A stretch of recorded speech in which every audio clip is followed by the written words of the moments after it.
Hello and welcome back to Danielle's Desk. Today we're going to kind of close it in with doing a flip through of my 2024 Creating and Co. book journal.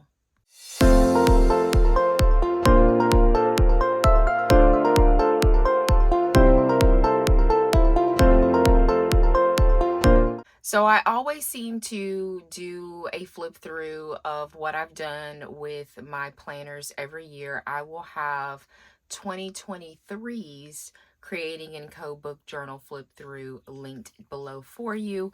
I know some of you truly enjoy it, and I just kind of like to just look through and see what challenges I completed, how I decorated things, that type of thing before I kind of break it down and then file it away. And yes, I do break down my planners, especially those that are on disc.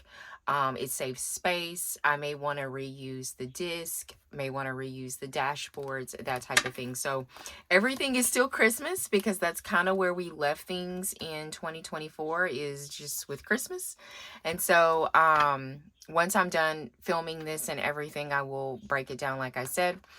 Some of the things I can't remember where it's from. This cover, clear cover, I can't remember where it's from. I want to say that it is from Cloth and Paper, like back in the day.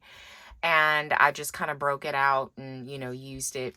The dashboard that you see is from Type A for Alexa. That is one of my favorite bookish shops, and I have her listed below in my favorites down below. This vellum is one that is from Pen, Paper, and Plans, and I've had in my collection for a while. And then all of the inserts that you will see is from Creating & Co., and I will have them linked. Everything will be in my favorites. That's how I'm going to put it. Here is my landing page. Here's my yearly goals for reading. I did complete my 150 book goal. I think I did 151. Pop Sugar, I talked about this so many times, how unsuccessful I am with the Pop Sugar challenge. And I even opted not to participate in it in 2025. I completed all of my seasonal reading for the exception of winter, because winter will flow into February, but all of the rest of them I did. I had just kind of like a goal that I was putting out there that I wanted to reach 5K. Haven't done that, and it doesn't really matter, to be honest with you. Over on Instagram, more active in my PBT Facebook group. So with Peanut Butter Taco, I am very active. I'm considered to be, I don't know what type of award I've gotten, but I'm active, but not as active as I wanted to be. I did want to do like more lives and things like that with my planner, and I didn't get to do that. Bookish collabs, I did not do any bookish collabs at all, and that is like one of my top goals for 2025. This is the book goal tracker, the first 50 books, and I usually hit this like the first quarter of the year. I don't use the important dates, but I would use that if I was to attend like book signing or bookish events and things like that. And I was able to read all of my most anticipated books of 2024. So this is one, and then this is the continuation of that page. So pretty proud of that, to be honest with you. Here are my 5-star reads for 2024, and I do have pictures of all of these like over on Instagram. So not too many 5-star. I'm very picky with my 5-star reads, so that's why it's not that many. And to be honest with you, a good majority of these are nonfiction books. But if you're interested, you can take a quick screenshot of that. I never DNF books, so typically these are blank. Here is my battle of the books, and Here One Moment. Absolutely love that book. Highly recommend that book.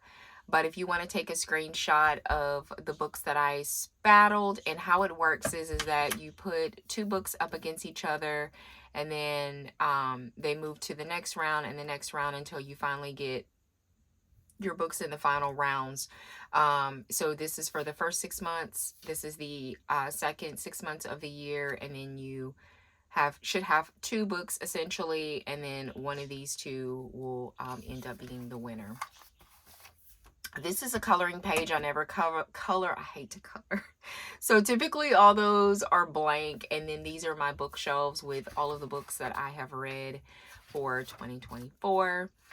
So we have those. And what I will end up doing is when I break these down, I will take like all of these remaining ones and store them away. Here are my monthly. I'm going to go ahead and take that out. My monthlies, which I absolutely love decorating, and here is how January looked. So cute. All of my date covers are from Peanut Butter Taco, and then these are from, I cannot remember the shop right now. I used to PR for her, but I can't remember the shop. This is February.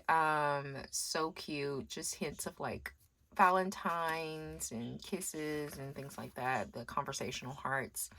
Here's March with your traditional St. Patrick's. Here is April. So cute. I love this bookshelf sticker right here. I believe that's from a Glittery Life Plans. And then I think these are from DEK. So cute. And then I always seem to do an avocado spread every year. You can't even get these anymore. They're from a shop, Lightning & Co. You can even, they're not in business anymore. But I have been hoarding these avocado stickers, and I use some every single year. I've kind of like just spreaded it out every year because I just think they're just the cutest things ever. Then I went back old school in June for a Sesame Street theme, which these stickers came off of Amazon, and the inspo was this pen that I got from, I can't think, Boutique Charms. So cute. And so it just kind of brought it back old school. Next up, we have July, and of course, we're going to do a traditional beach summer, and these stickers are from Robin's Planning Nest. And again, we went back old school with the Smurfs, and this is also from Robin's Planning Nest for August.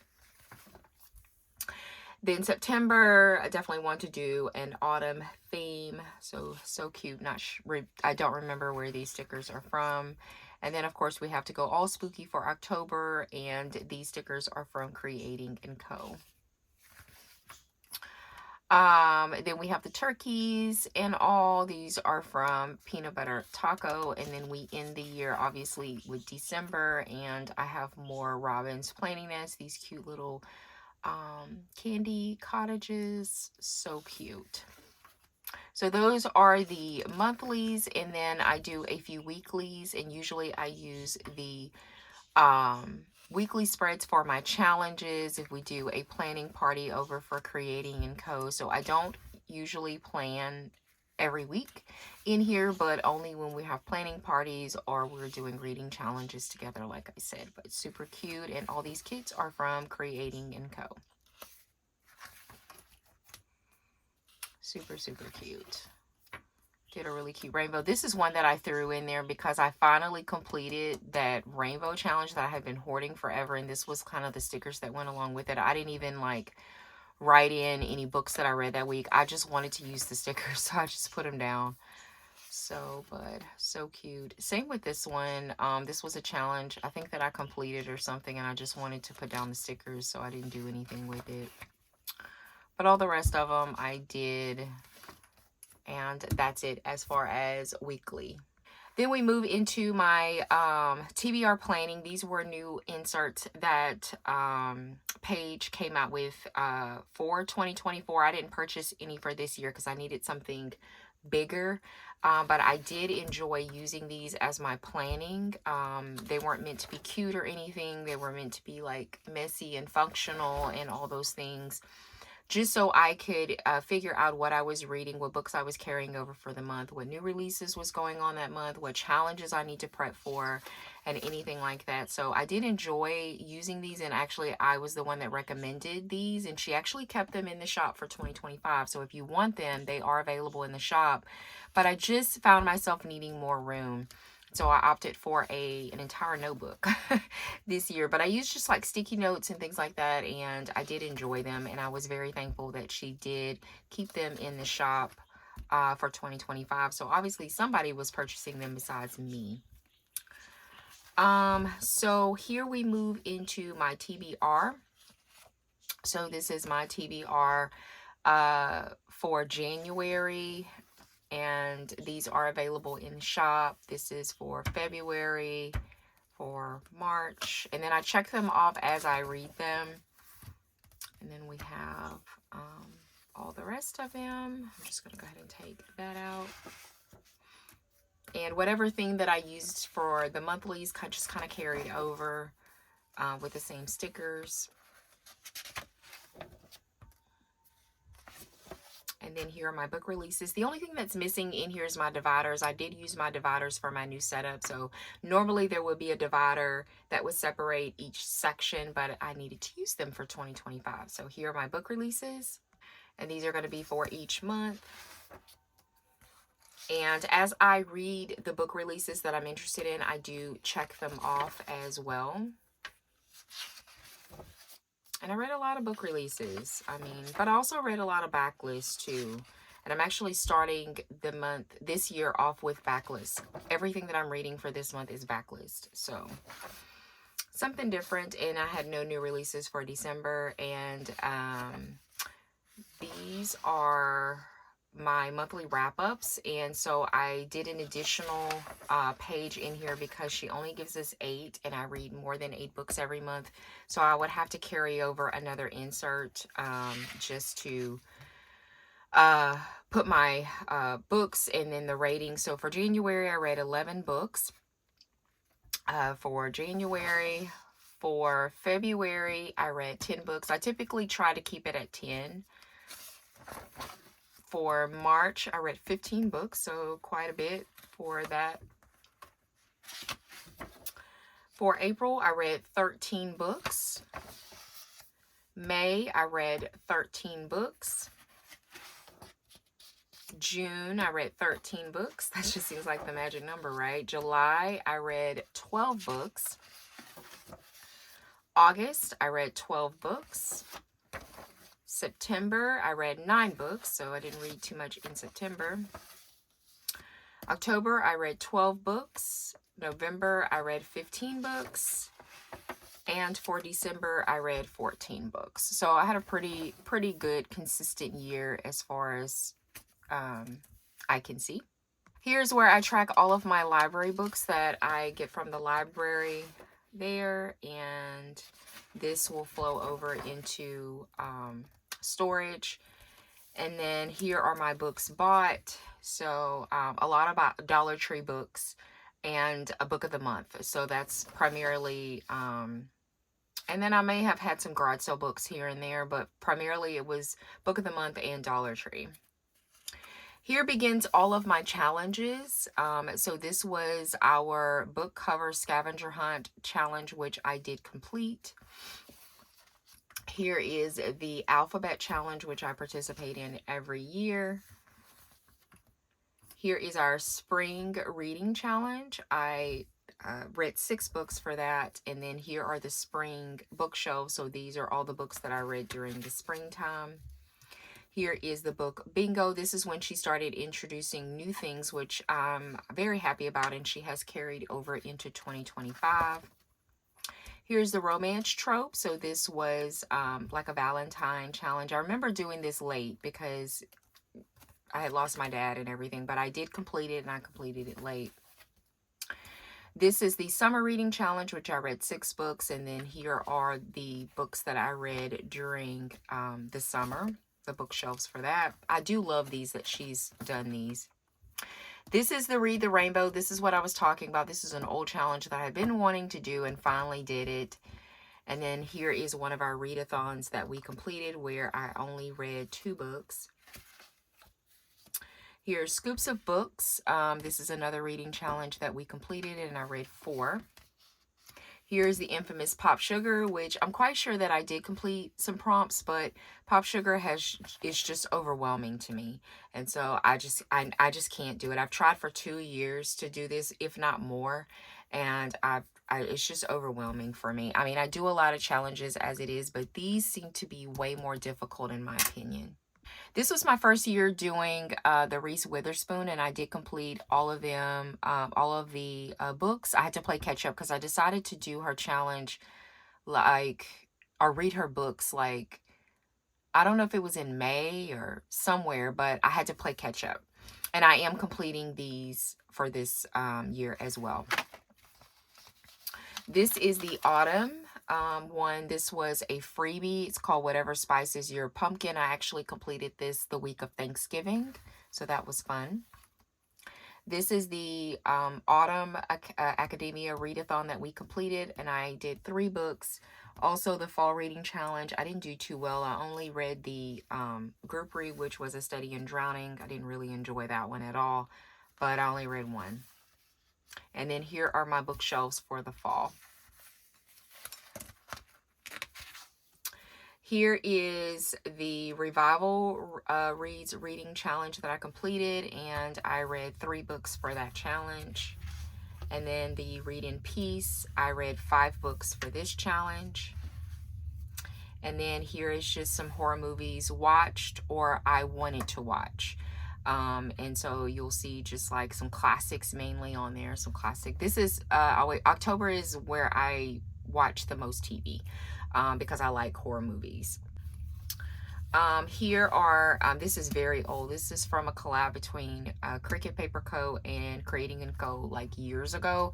And so finally used it, and I did watch all of these movies and I gave my little ratings. I just thought that was really cute. And then these are supposed to be DNFs. I don't DNF them, but I did like the whole like cemetery, like the tombstones. And so I wanted to have them in here, even though I know that I don't DNF books. This was the Gumdrop and Lollipop. Love this one. Participated in this in December, and I read 4 books. And then here are the Christmas movies. I watched all of them except Elf and The Christmas Carol, but I watched all of the rest of them, so I just thought that was kind of fun. And then here are, this was supposed to be only Christmas books that I read, but I didn't read a whole lot of Christmas books at all. I think I only read like maybe 1, I think. So I just kept it like all, books that I've read, in December. But it was only supposed to be for Christmas books, but I didn't read a lot of Christmas books. Not like I read in 2023. This was Meet Me Under the Mistletoe, so this was another challenge that I participated in, and I read 5 books for this one. And then here are my awards and book badges. So here you receive a badge if you purchased a challenge or a readathon, and if you completed it, then you would check complete. I completed everything except Pop Sugar, and that's it. Pop Sugar was the only one that I did not complete, but all the rest of them I did. I love the badges. I love them. And then here are my superlative books for the spring readathon. I read the Glittering Hour, which is my favorite book. I got that book from Dollar Tree, y'all. And I absolutely love that book. If you are a huge historical fiction reader, then you're gonna love the Glittering Hour. But here are my superlatives for that. And then here are my superlatives for summer.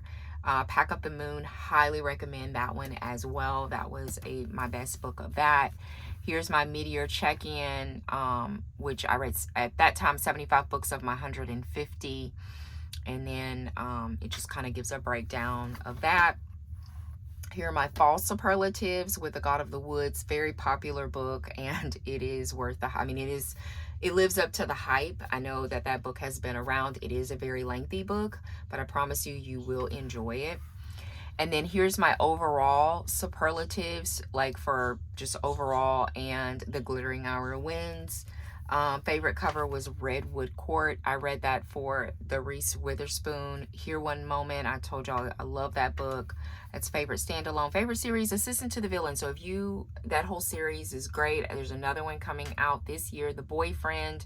Everyone loves the Frida McFadden. She Never Fails. Loved her. I love the ending of that book.